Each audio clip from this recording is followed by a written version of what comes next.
ഞാൻ ഭയങ്കര എക്സൈറ്റഡാണ് ശരിക്കും പറഞ്ഞാൽ ഷാഡിന് ഈ ഷൂട്ടിങ്ങിന് പോകുമ്പോഴേ. അപ്പോൾ ഈ പടത്തിൻ്റെ ഇതിൻ്റെ ഷൂട്ട് നടക്കുമ്പോൾ ഞാൻ ചോദിച്ചു ഷാഡ് ആരൊക്കെ ഉണ്ട്, ഇത്രയും ആർട്ടിസ്റ്റാണ്. ഇപ്പോൾ പറഞ്ഞു ജയാ ബച്ചൻ ഉണ്ട്, അമിതാഭ് ബച്ചൻ സാറുണ്ട്, പിന്നെ ഒരു ലേഡി മഞ്ജു ഉണ്ട് ഓൾറെഡി പറഞ്ഞു, ഒരു ലേഡി ഉണ്ട്, ആരാന്ന് എനിക്കറിയില്ല പറഞ്ഞു. ഞാൻ പറഞ്ഞു ഒന്ന് പറയും ആരാ നോക്ക് ഷാഡ്, അല്ല എനിക്ക് മനസ്സിലാണ് ആരാണാവുന്നേരം നിങ്ങളത്തിലേക്ക് പറഞ്ഞു. നമ്മളൊന്ന് ഫോട്ടോ എടുത്ത് മുമ്പ് കത്രീന കൈഫ് ആണ്.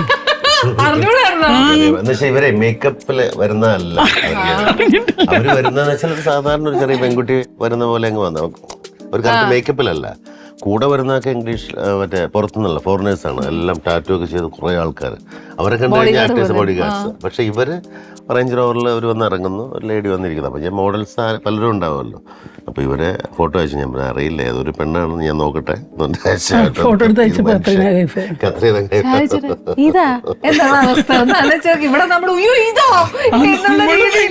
നമുക്കെല്ലാം ഗുണമെന്ന് വെച്ചാൽ ഇത്രയും പേര് ഒരുമിച്ച് ഭക്ഷണം കഴിച്ചു. അങ്ങനെ 5 ദിവസത്തെ ഷൂട്ടിങ് ഒരുമിച്ചുണ്ട്. അപ്പോൾ അതിനകത്ത് ബച്ചൻ സാറും ഞാൻ അതിനകത്ത് കുറച്ച് ചെറിയ അതുപോലെ പ്രാധാന്യമുള്ളതായിരുന്നില്ല, പക്ഷെ എന്നാലും ഇവരുടെ കൂടെ പല ലാംഗ്വേജിലും അഭിനയിച്ചു.